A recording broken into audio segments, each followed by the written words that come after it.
Welcome back to the Sooner Saloon. As always, I'm here with Nick, Emerson, and we are going to talk about Oklahoma versus K-State and what Oklahoma has to do not to lose to K-State again. Before we get started, get into it, just want to remind you to like, subscribe, and comment to our channel if you guys are diehard Sooner fans like us. Hey guys, initial things, Oklahoma, K-State. Nick, what do you got? Well, first things first, getting straight into it. I'm excited. We didn't get Emerson last time, so I'm happy we have Emerson. No, I here with apologize. us. I was a little sad. But, okay, guys. They have a great head coach in Chris Kleiman. He's been very consistent ever since he took over the job in 2019. And ever since he's taken over the job, he's been 2-3 against Oklahoma. His first win was in 2019 when he had Jalen Hurts. And then the next season, 2020, he beats us when we have Spencer Rattler. So Oklahoma comes off a huge win over Nebraska, 49-14. And unfortunately, Kansas comes off a letdown loss to Tulane. And honestly, I think they overlooked Tulane. That's the same Tulane team that's led by quarterback Michael Pratt, who we faced a season ago. And we saw how dangerous he was. So there's no excuse as in, putting down Kansas State teams like this that really, they lost, but it sneaks up on you. So week 1, they play South Dakota in a shutout win, 34-0. Week 2, they beat down SEC opponent Missouri, 40-12, and they looked really good. Beat them down. This is the best opponent that we're facing so far this season, and this is one I've had circled all offseason. So I think the biggest thing, as far as when K-State's on the field, is how Adrian Martinez plays. Yeah. I agree with you, what you said about Chris Kleinman. This team is well coached. They're physical and they're disciplined. And it really comes down to what kind of day Adrian Martinez has. We know that they have Deuce Vaughn. We know that they have weapons offensively. Can Adrian Martinez, make the right reads, go through his progression well, have accuracy, and then be elusive with his legs and not turn the ball over. Those are the things that I think that's going to be the biggest thing to watch going into this game, because we've seen Adrian Martinez. He played last year at Nebraska, so and then how the defense reacts to if Adrian Martinez does ball out. And what a lot of people don't realize is K-State's been a thorn in our side since 2012. Back when we had Blake Bell as our quarterback, they beat us at home 24-19.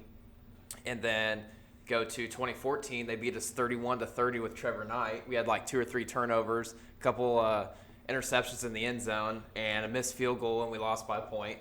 And then you go to 2019 when we had Jalen Hurts. We lost in Manhattan that year as well. And then 2020, K-State beat us 38-35. And what a lot of people don't realize is this is kind of like 2020, guys. In 2020, K-State lost to Arkansas State a week before they beat Oklahoma. So let's not overlook Tulane this week, okay? So let's get into the offense, okay? Oklahoma offense. Emerson, I want to start with you. Okay. So I think that the offensive line looked a lot better last week with Wanye Morris getting reps. It seems like that's the starting 5 that Bill Bedenbaugh is comfortable with, and they played well together for the most part, from what I could tell. So it's going to be up to this offensive line and how they handle that Felix Enudike Uzoma player. That's probably K-State's best defender on the edge. He's 6'4", 255. He's got really good size. So how does the offensive line handle him? If it's Anton Harrison playing against him or Wanye Morris, I can't remember which side he's on. But seeing how those two handle him and this K-State front 7, because the defense has been good all year. So seeing how the offensive line plays, and if Eric Gray and Marcus Major can continue to make like their first guy miss. I think that was a really big thing. That was a really big part of the Nebraska win was they made their first guy miss. You know, they did their job, and that got them into really open space pretty often. So I think K-State is a much more disciplined football team than Nebraska was. Oh, yeah. So that'll be interesting to watch. So those are my things to keep an eye on. You know, Dylan Gabriel, I'm not worried about. It seems like he's always pretty calm, cool, and collective. He always makes good decisions. And then just feed Marvin Mims. Like, if you want to get the team, you want to get the offense going, give the ball to Marvin Mims. Yeah, 100%. But, you know, Oklahoma looked really well last week.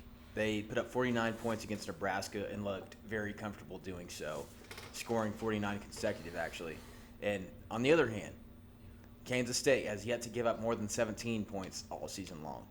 And they do run a 3-3-5 defense, and they like to bring pressure from a lot of different angles. When I was rewatching that Kansas State versus Missouri game, it seems like they were getting tackle after tackle for loss, and it was just insane. And it was like that for the majority of that game. And they were doing a really good job swarming to the football.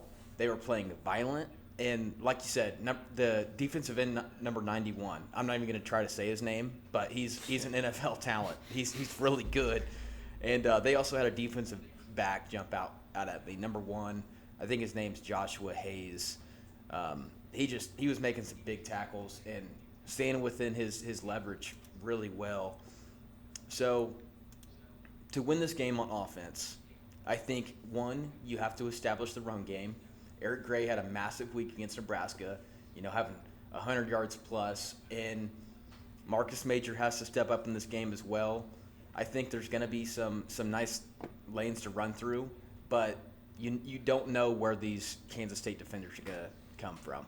So I'm concerned as far as passing game goes, because we did see Dylan Gabriel struggle a little bit, but he didn't play bad by any means. You know, he still had a good game, but he can't miss wide open guys like Farouk on a slant. That's going to be a catch and run touchdown pass. You know, so but what I did like about that Nebraska game, you saw these wide receivers step up and take bigger roles. You know, Jalil Farouk had a touchdown. Theo Weiss had a touchdown. So I want to see a little bit more of that. Drake Stoops was involved. Let's get Braden Willis involved as well. Cool. Defense.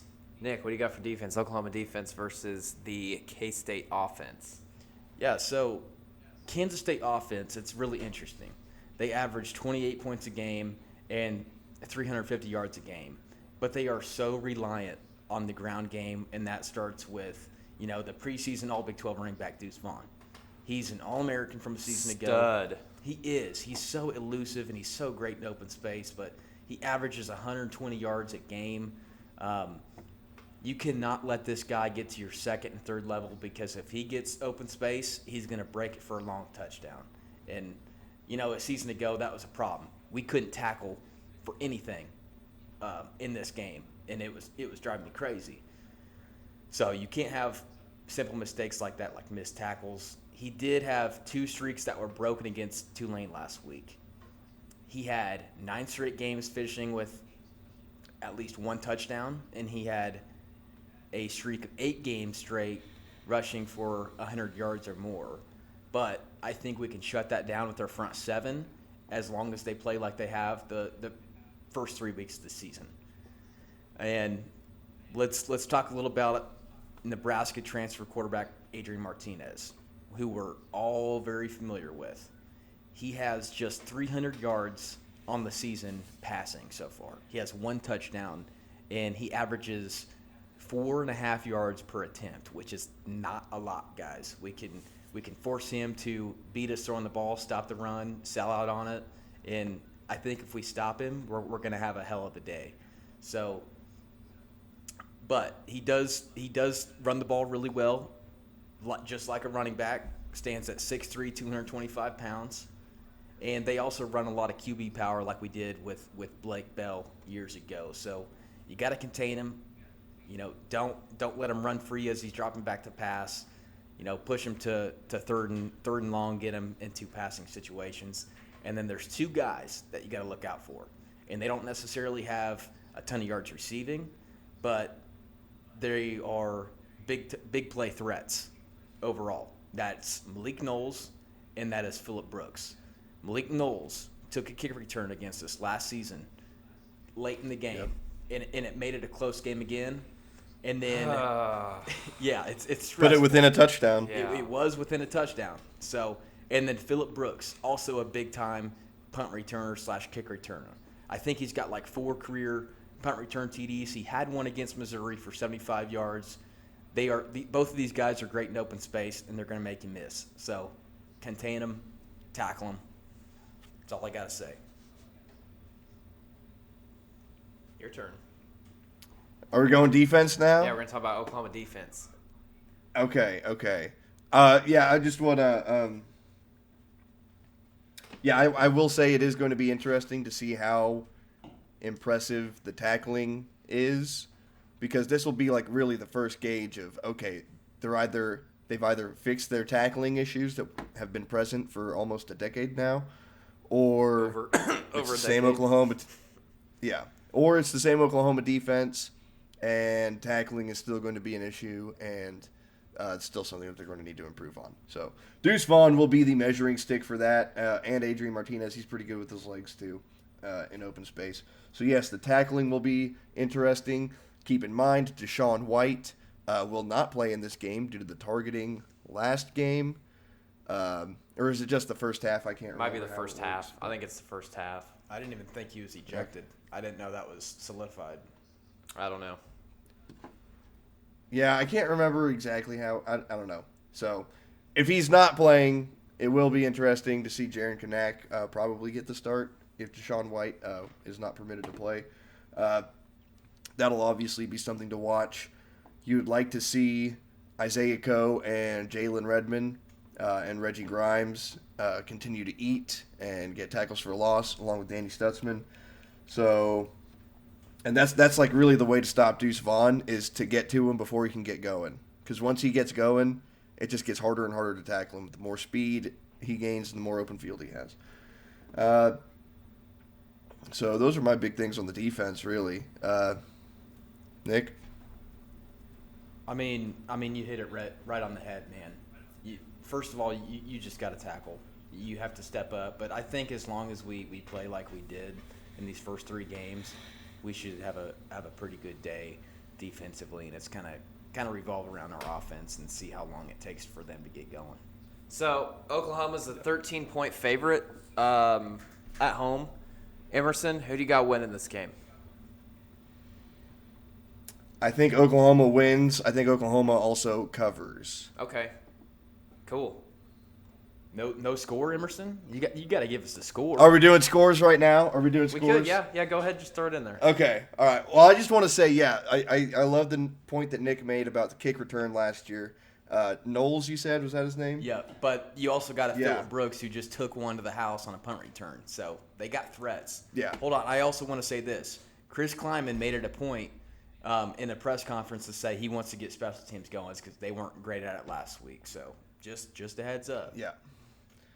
And that'll be interesting to watch, just because Brent Venables, I think, and it's apparent that he has made it an emphasis for Oklahoma as well, is solid special teams. So I think finally now we're going to get to see a very well-coached Oklahoma team versus a very well-coached and discipline-oriented Kansas State team. Because up until this year, it seems like for the most part, K-State's usually the more disciplined team.